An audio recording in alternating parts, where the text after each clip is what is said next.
আসসালামু আলাইকুম। আশা করি সকলেই ভালো আছেন।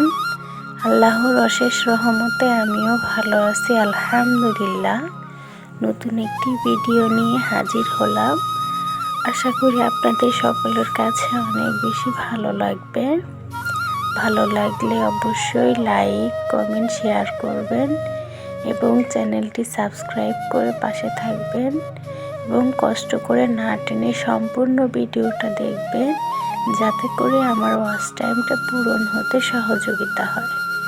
আর আপনারা যারা সব সময় আমার ভিডিও দেখে থাকেন, সুন্দর সুন্দর কমেন্ট করেন, আপনাদের ভালোবাসা পেয়ে আমি খুবই আনন্দিত এবং অন্তর থেকে আপনাদের প্রতি আমার অনেক অনেক দোয়া ও ভালোবাসা।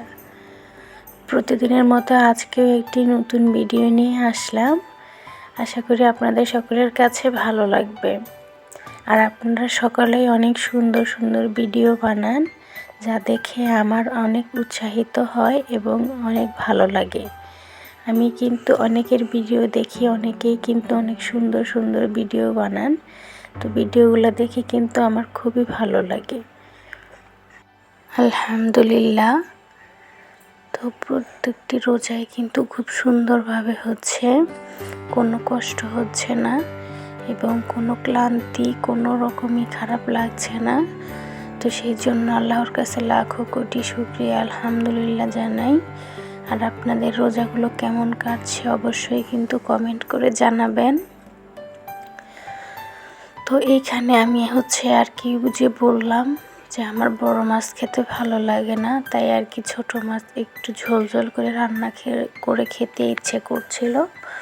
আর সাথে ছিল দেশি আলু। এই দেশি আলু দিয়ে একটু ট্যাংরা মাছ দিয়ে আর কি ঝোল ঝোল তরকারি রান্না করব, সেটাই আর কি আপনাদের সাথে শেয়ার করছি। তো এই দেখুন, আমি কিন্তু কষিয়ে নিচ্ছি। আর যেহেতু আমার আলু আগে থেকেই সিদ্ধ করে নেওয়া আছে, তাই ওরকমভাবে আর কি সিদ্ধ করার প্রয়োজন নেই। বাট তরকারি কিন্তু না কষালে তরকারিটা টেস্ট হয় না। তো সেই জন্য আর কি আমি হালকা আঁচ করে দিয়ে একটু কষিয়ে নিচ্ছি, যাতে একটু তরকারিটা টেস্ট হয়। আসলে রোজা থেকে পরে কিন্তু আর একটু টেস্ট তরকারি না হলে খেতে ইচ্ছে করে না। আর রোজা রেখে তো আসলে যে লবণ ঝাল এগুলো তো আসলে টেস্ট করা যায় না।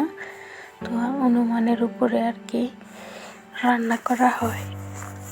যদিও অনেক সময় দেখা যায় ঠিক হয়, আবার দেখা যায় অনেক সময় কিন্তু ঠিক হতে চায় না, একটু কম বেশি হয়ে যায়।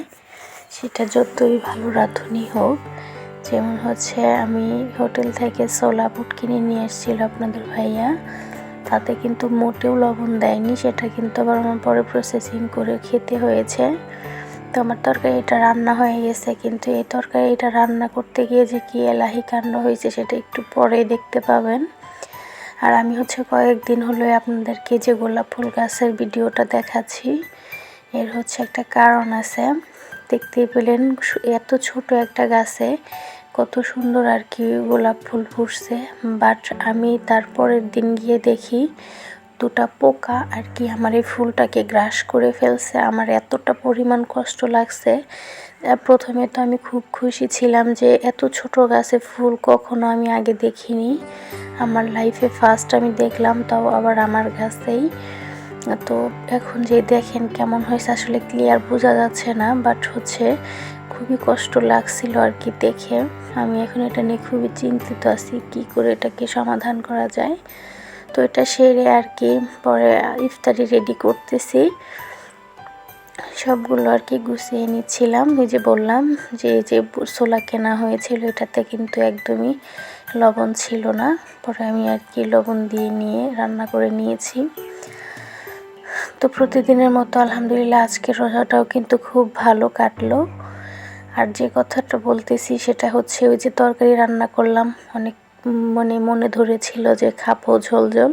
দেখেন কি অবস্থা, তরকারিটা একটু লবণ কম হয়েছিল, পরে আমি একটু লবণ দিয়ে জাল দিতেছি, তো আর মনে ছিল না এই অবস্থা হয়েছে।